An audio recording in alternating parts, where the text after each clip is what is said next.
எதெல்லாம் சந்தேகம் இருக்குது அதெல்லாம் நிறுத்தி வைக்கப்பட்டிருக்கு. அடுத்தது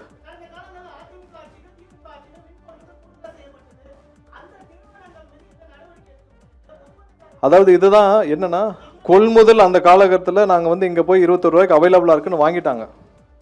சரியா? இது வந்து கடந்த ஆட்சியில் 58,000 கோடி அளவுக்கு முறைகேடாக கொள்முதல் செய்யப்பட்டதுன்னு சொல்லிட்டு 2020-21 ஆண்டுகளில் இருக்கிறது 58,000 கோடி அளவுக்கு இருக்குன்னு தெரியும். ஸோ அது வந்து ப்ரொக்யூர் பண்ண இடத்துல நீங்கள் டாக்குமெண்டடாக சரியாக விஞ்ஞான ஊழல் செய்தவர்களுக்கு டாக்குமெண்டடாக சரி பண்ணி செய்ய தெரியும். ஸோ அதையும் மீறி ஒரு சில இடத்துல இருக்க கேப்பில் தான் அந்த கண்டக்டர் மாதிரியான விஷயங்கள் நம்ம பிடிக்கிறோம். எங்கெங்கெல்லாம் வந்து அவங்க வந்து விஞ்ஞான முறையில் தெளிவாக 50 ஆண்டுகளாக செஞ்சவங்களுக்கு இப்பயும் செய்ய தெரியாதா? அதுலேயும் மிஸ் பண்ணுற விஷயங்கள் தான் இந்த டிரான்ஸ்ஃபார்மர் ஊழல், இந்த கண்டக்டர்லாம் சின்ன சின்ன விஷயங்களை பிடிச்சிருக்கும். கண்டிப்பாக எல்லாத்தையும் அவங்களும் விசாரிச்சுட்டு இருக்காங்க.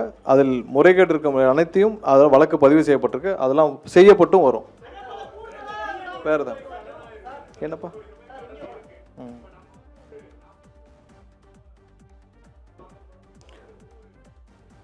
அதாவது இப்போ இருக்கிற இந்த சூழ்நிலையில் கடன் வாங்காமல் நம்ம இதை சரி செய்ய முடியாது. முதலாவதா கடன் வாங்கியும் நம்ம என்ன செய்கிறோம்னு சொல்கிறோம். இப்போ நீங்கள் போன ஆட்சியில் 89,000 கோடி கடன் வாங்கியிருக்காங்க. என்ன செஞ்சீங்கன்னு கேட்டால் மொத்தமே 5 ஆண்டுகளில் 122 நம்ம சப்ஸ்டேஷன் தான் உருவாக்கணும்னு சொல்லியிருக்காங்க.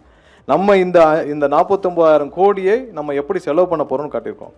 ஸோ இப்போதைக்கு நம்மளுடைய மக்களுக்கு, இந்த எண்ட் யூசருக்கு, இங்கே இருக்கிற தமிழக மக்களுக்கு தேவையான இந்த மின் உற்பத்தியில் அவங்களுக்கு மின் பரிமாணத்தில் டிஸ்ட்ரிபியூஷனில் ப்ராப்ளம் இல்லாமல் இருக்கிறதுக்கு இதை சரி பண்ணுறதுக்கான வேலைகளை செய்வோம். அதை எப்படி யூட்டிலைஸ் பண்ணுறோன்னு செய்வோம். அதே நேரத்தில் பேரலாக நம்ம வந்து ரெவன்யூவும் இன்க்ரீஸ் பண்ணுறதுக்கு ஆல்டர்னேட்டிவ் ரெவன்யூ சோர்சஸ் பார்க்கணும். ஸோ இது ஒன்றை மட்டும் நம்ம பேஸ் பண்ணி போனோம்னா, ஏன்னா நம்ம வந்து விவசாயிகளுக்கு டொமஸ்டிக் இது எல்லாத்துக்கும் நம்ம சப்சிடி கொடுக்குறோம். ஸோ அது கண்டிப்பாக நம்ம வந்து கண்டிப்பாக இந்த அரசு அதை கடைபிடிக்கும். அதில் எந்த மாற்று கருத்தும் இல்லை. அதே நேரத்தில் ஆல்டர்னேட்டிவ் ரெவன்யூ சோர்சஸ் பார்க்காமல் நம்ம இதை மட்டும் போயிட்டே இருந்தோம்னா செலவினங்கள் அதிகமாக தான் இருக்கும். அந்த 2001, 2006, 2010 அந்த இதில் ஆவரேஜ் பார்த்தீங்கன்னா ஆவரேஜாக தான் இருக்குது. பட் கடந்த 5 ஆண்டுகளில் இதோடைய இன்க்ரீஸ் பார்த்தீங்கன்னா ரொம்ப ஹியூஜ் இன்க்ரீஸ். அதற்கான இன்ஃப்ராஸ்ட்ரக்சர் எதுவும் செய்யப்படலன்னு நம்ம சொல்லியிருக்கோம். நம்ம இப்போ வர்ற காலங்களில் இது எப்படி மீட்டெடுக்க போகிறோம்னு சொல்லியிருக்கோம். கண்டிப்பாக நம்ம வந்து இந்த 49,000 கோடி இப்போ எப்படி செலவு பண்ண போகிறோம் அப்படின்னு சொல்லிட்டோம். அடுத்து வர்ற ஆண்டுகள் இந்த கடனையும் நம்ம வந்து ஒவ்வொரு வருஷமும் அந்த ரீபேமெண்ட் பிரின்சிபலி ரீபே பண்ணி தான் பண்ணிகிட்ருக்கோம். ஸோ அதை மீட்டெடுக்கும் வேலைகளையும் நம்ம கண்டிப்பாக பண்ணுவோம். இப்போ தான் இதுக்கான வேலைகள் துவங்கப்பட்டிருக்கு. இதை மீட்டெடுக்கும் வேலைகளும் துவங்கும்.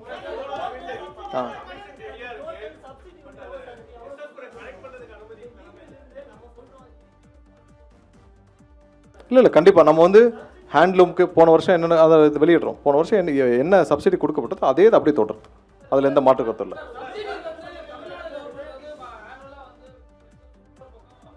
அதற்கு அதை விட அதிகமாகவே இருக்குது. 19,000 கோடி கிட்ட அதுக்கான ஸ்பில்டப் நாங்கள் வெளியிடுறோம்.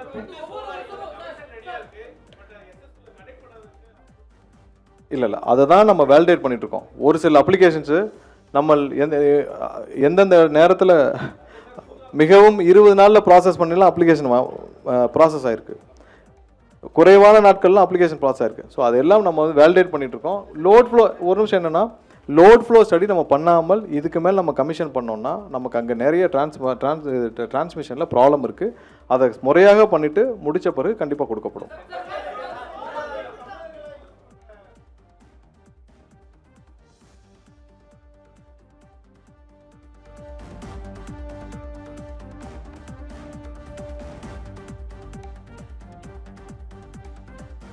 இல்லை இப்போ வர்ற நம்ம ஹையரிங் எல்லாமே வந்து நம்ம என்ன சொன்னோமோ அது மாதிரி தான் இருக்கும்.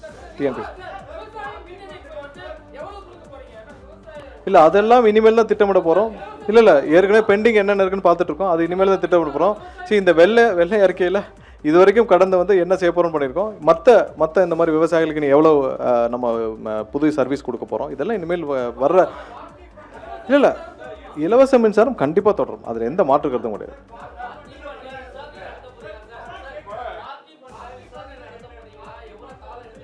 எங்கெங்கெல்லாம் முறைகேடுகள் கண்டுபிடிக்கப்படுதோ கண்டிப்பாக உடனடியாக ரெஃபர் பண்ணி விசாரணை துவங்கப்படும். இப்போ இதுவும் வந்து போன வாரம் பிடிக்கப்பட்டது. உடனடியாக விசாரணைக்கு அமைச்சிட்டோம்.